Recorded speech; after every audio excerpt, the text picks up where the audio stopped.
Cumprimento a igreja com a paz do Senhor Jesus. Amém. Glória a Deus. Vou ler a palavra do Senhor nosso Deus.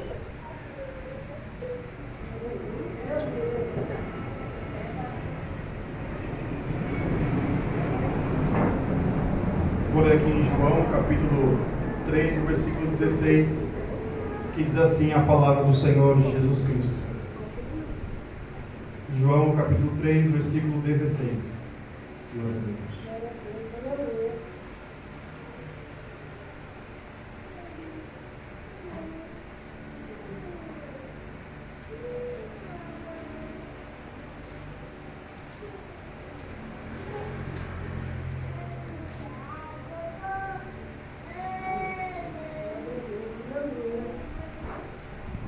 Amém?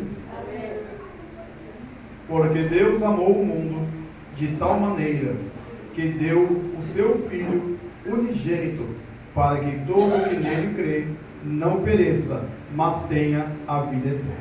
Amém? Os irmãos podem se assentar. Glória a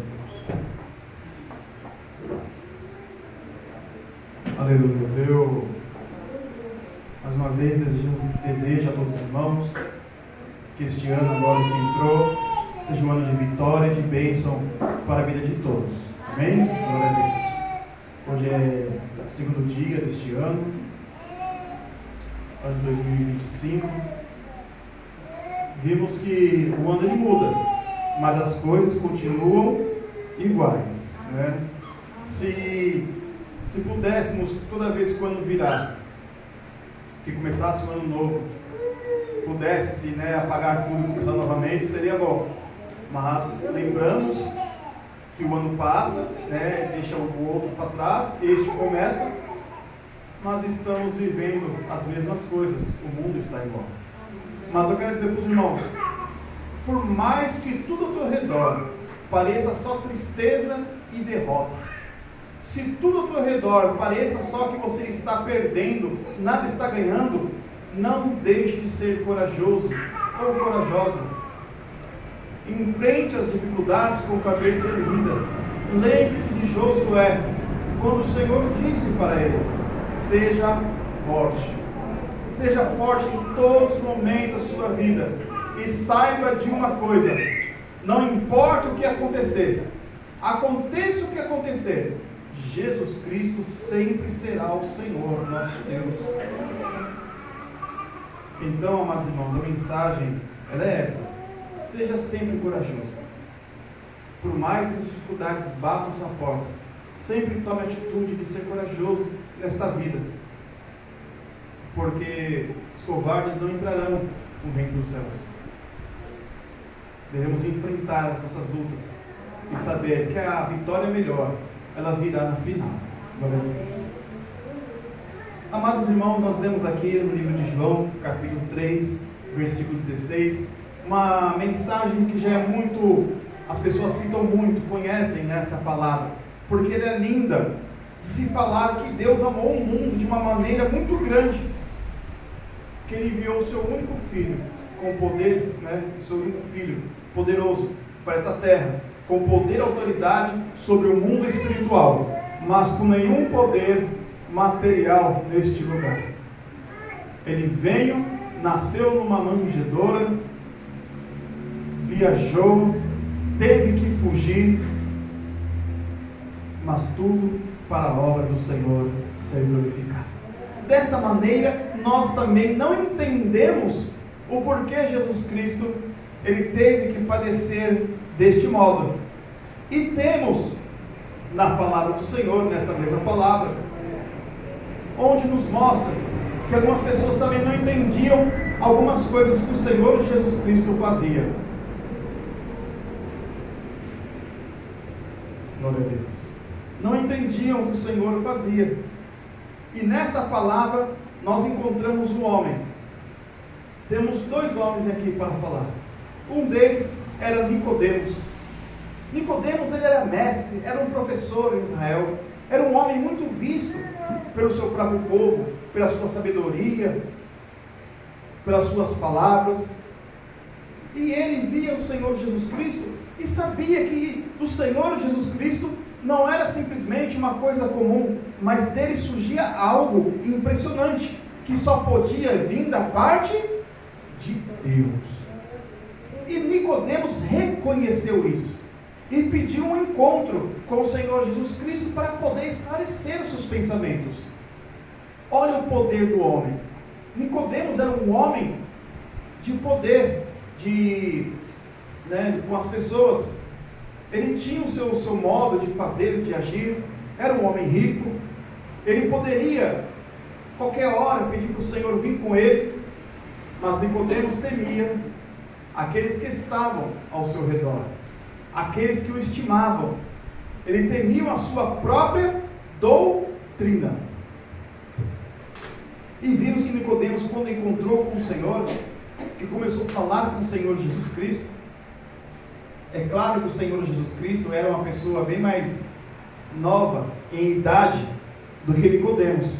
Isso demonstrava o que para Nicodemos? Eu sou um homem, sou professor, já formei muitos rabinos neste lugar, dou minhas palavras, sou muito estimado pelo povo, minha sabedoria é imensa. Mas o Senhor Jesus Cristo, como diz no Evangelho de João, que Ele é o primeiro. Na fundação do mundo ali está o Senhor nosso Deus. A sabedoria anda com o Senhor nosso Deus Jesus Cristo. O interessante é você contemplar a Bíblia, quando você a lê, e você vê que em Gênesis fala assim, que o Senhor colocou, quando o Senhor criou o jardim do Éden e colocou aqui na terra, e colocou o homem para tomar conta, ali o Senhor colocou a árvore do conhecimento, a árvore da sabedoria naquele lugar, e aí o Senhor protegia. E lá em Apocalipse diz para nós assim, que quando nós entrarmos na glória, então a sabedoria, a verdadeira, a maior sabedoria, essa estará sobre nós. Ou seja, aquilo que sabemos ou que entendemos nem se compara com a verdade, com a maior da sabedoria que o Senhor nos dará no final de todos os tempos. Nicodemos, naquele momento, com o Senhor, ele ficou admirado, porque o Senhor disse assim, vocês precisam nascer de novo. E Nicodemos falou, Senhor, como eu poderei nascer de novo? Tenho que voltar ao ventre da minha mãe e nascer de novo? Naquele momento ele fez essa pergunta, mesmo sabendo que era impossível aquilo acontecer, mas ele não entendia. O Senhor disse para ele, Nicodemos, você é mestre? E não entende o que eu estou querendo dizer? Ele ficava maravilhado pelas coisas que o Senhor Jesus Cristo, ele dizia para ele. Aí o Senhor disse assim, o vento, ele sopra aonde quer. Você ouve o barulho do vento, como está agora aqui fora, o que ele faz, mas você não sabe de onde ele vem, e nem para onde ele vai. Assim é todo aquele que é nascido do Espírito. Aleluia, glória a Deus. O Senhor dizia para Nicodemos que ele deveria nascer novamente, mas nascer no Senhor Jesus Cristo, nascer no Espírito de Deus. Aleluia. E ele explicou, usando o tempo, usando o vento, para que ele pudesse entender como que era ser aquele que serve ao Senhor Jesus. Lembra que eu disse no começo? Você às vezes aceita o que está na palavra. Jesus Cristo veio, nasceu numa manjedoura, olha só, não tinha nem lugar de hospedagem para ele, nasceu no meio dos animais, era pobre, ele teve que fugir. Você aceita hoje em dia essa palavra e conhece, mas eu tenho certeza que no fundo do coração você pergunta, mas Senhor, por que Deus você fez isso? Porque aquele que é nascido de Deus é como o vento. Você não sabe de repente hoje onde você está, ou onde amanhã você poderá estar, porque estamos na direção do nosso Senhor Jesus Cristo. Aleluia, Deus da glória. E assim ele conversou com Nicodemos, e ele disse para o Senhor Jesus Cristo, olha, eu sei que você é enviado de Deus, porque as coisas que você faz, só quem recebe de cima. Mas tem uma palavra aqui, uma falta de uma palavra, que Nicodemos não disse. Nicodemos não reconheceu que Jesus Cristo era o Filho de Deus. Simplesmente reconheceu ele como um grande profeta. como um profeta que era enviado de Deus, mas não conseguiu dizer, abrir a boca que Jesus Cristo era o Filho de Deus. Porque ele não queria, porque ele não aceitava.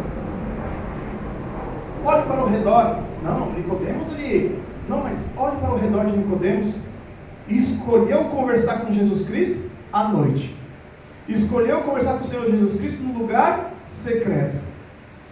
Com vergonha do que os seus amigos, do que os que estavam ao seu redor poderiam dizer dele. Com vergonha de perder a sua mordomia na terra, o seu status aqui na terra. É como aquele que serve ao Senhor Jesus Cristo, que popularmente diz, eu sou crente, mas quando você vai no serviço dele, você trabalha numa firma, e um dia alguém parar e perguntar assim, você viu o rapaz ali, o Adão? Sim, o irmãozinho Adão da igreja, irmãozinho da igreja, Adão? Ele é crente? Ele é crente, mas, nossa, ninguém sabia que ele era crente não. Um exemplo que eu estou dando. É como aquele que não tem coragem de admitir para ninguém que ele é crente, ele foge. Ou aquela velha conversa que a gente já conhece. Olha, eu sou crente, mas não sou fanático. A primeira coisa que a pessoa fala, quem tem vergonha de servir ao Senhor Jesus Cristo, diz, olha, eu sou crente, mas não sou fanático. Ninguém perguntou se você é fanático. Está perguntando se você serve ao Senhor Jesus, se você louva ao Senhor Jesus Cristo pelos seus feitos, pelas suas maravilhas, por ele ter morrido na cruz do Calvário. A pessoa está dando uma desculpa de si mesmo, se esvaziando do Senhor Jesus Cristo e se esquecendo da palavra do Senhor que diz que todo aquele que se envergonhar do Senhor aqui nessa terra, Deus também envergonhará diante do Pai. Aleluia. Terá vergonha de apresentá-lo diante de Deus, o Pai Todo-Poderoso. O que o Senhor Jesus Cristo vai falar? Ó Senhor, esse aqui é o Lucas, mas ele tinha vergonha de você na terra lá, não falava, ninguém sabia que ele te adorava, Deus. Não vou poder te apresentar ele, porque eu tenho vergonha dele. Nesse mesmo caminho, o Senhor conversando com ele, no livro de João,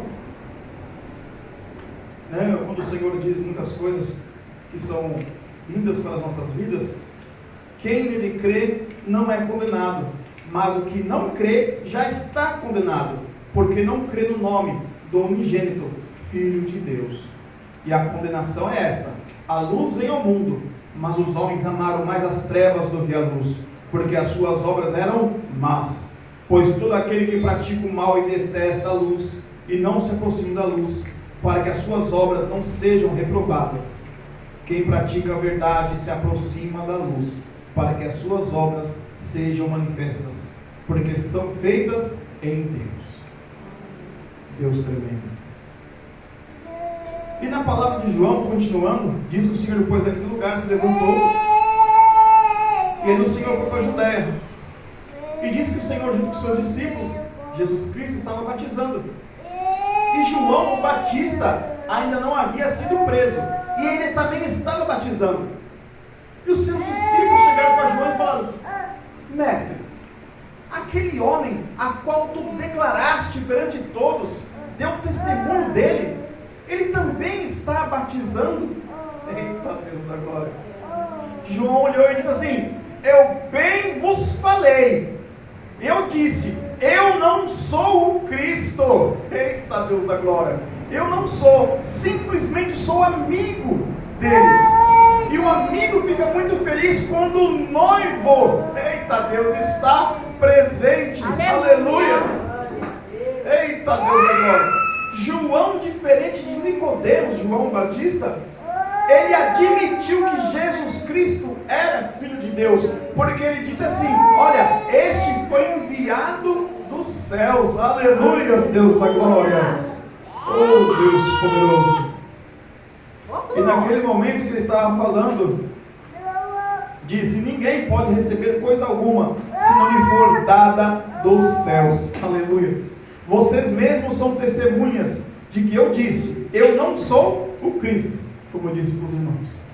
Ele afirmou: sou apenas um amigo. E João termina com uma das frases mais difíceis de dizer, porque você pode dizer essa frase, você pode repetir, até o papagaio, se você ensinar ele, pode repetir essa frase, mas falar essa frase saindo de dentro do coração, da sua consciência, é muito difícil. E que frase é essa que eu estou dizendo? Que João disse. Agora o importante é que eu diminua e que ele cresça. Eita Deus! É até difícil falar quando você compreende esta palavra. João já tinha certeza do seu itinerário. Ele já sabia o destino da sua vida.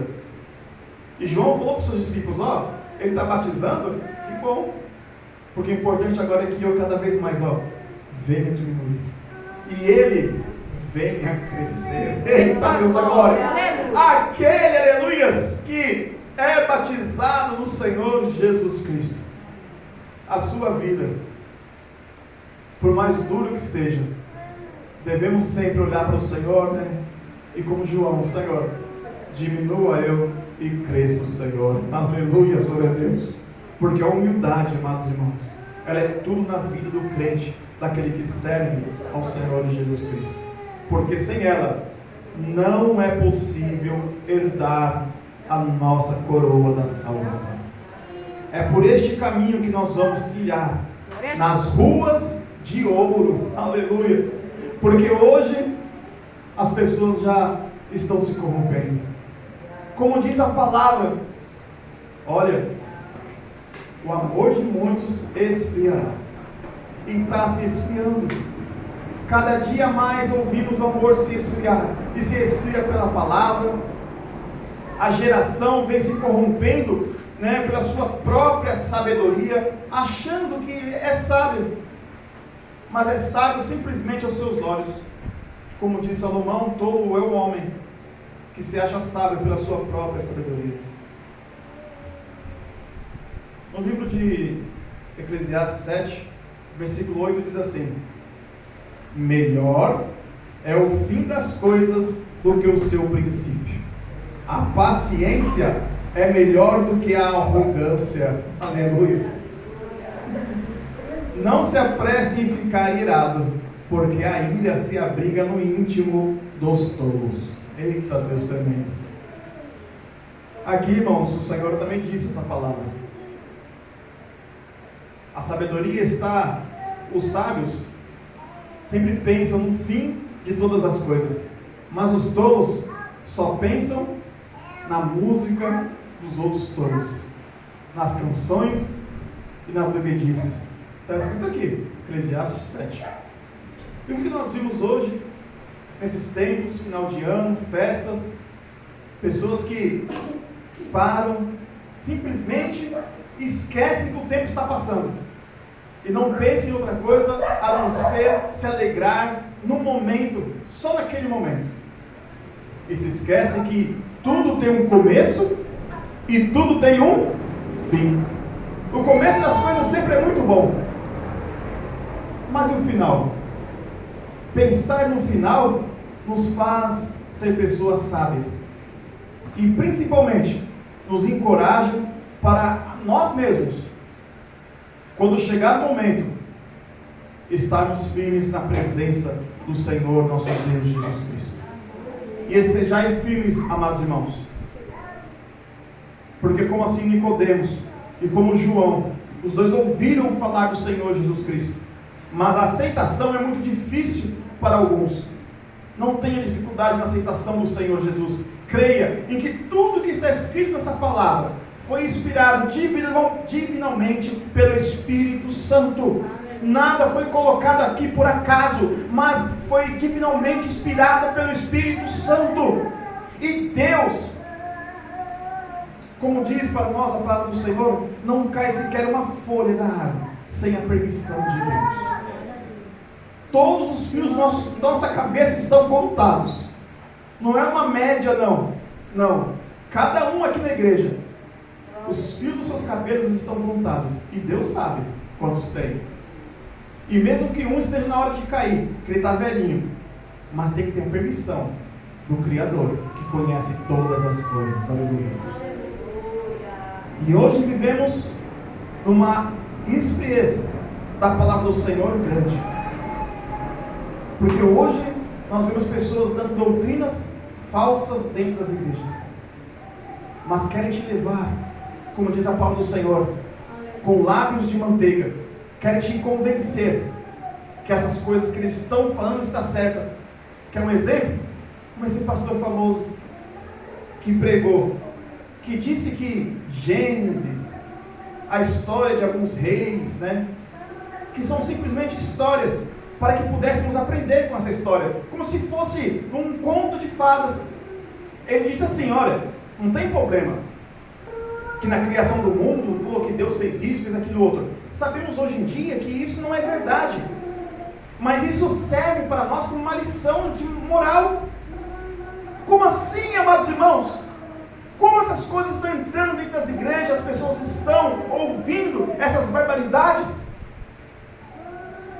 Só quem conhece a palavra, só o crente raiz, né? Glória a Deus, sabe que isso é porque está se cumprindo as profecias da palavra do Senhor, que muitos virão em meu nome, muitos falsos profetas dirão isso e aquilo, mas não acrediteis. Glória a Deus. E isso está acontecendo em nossos dias, amados irmãos. Mas vamos perseverar, porque eu creio no Deus que fez os céus e a terra. Aleluia, glória a Deus. Que criou tudo isso que nós vemos em 6 dias. E no 7º ele parou para observar as obras das suas mãos. Glória a Deus. Eu creio no Senhor de Deus que mandou dilúvio sobre a terra. Como disse, né, esse pastor, e muitas igrejas estão pregando, o dilúvio não foi geral, foi só regional, num lugar só. O dilúvio é apenas um conto. Como assim eu posso dizer que o dilúvio é um conto? Então, se eu pegar e começar a dizer que o dilúvio é apenas um conto, um mito, então eu também posso dizer que Jesus Cristo estava simplesmente dando uma lição de moral quando disse que aqueles que não creem no seu nome serão lançados no fogo eterno.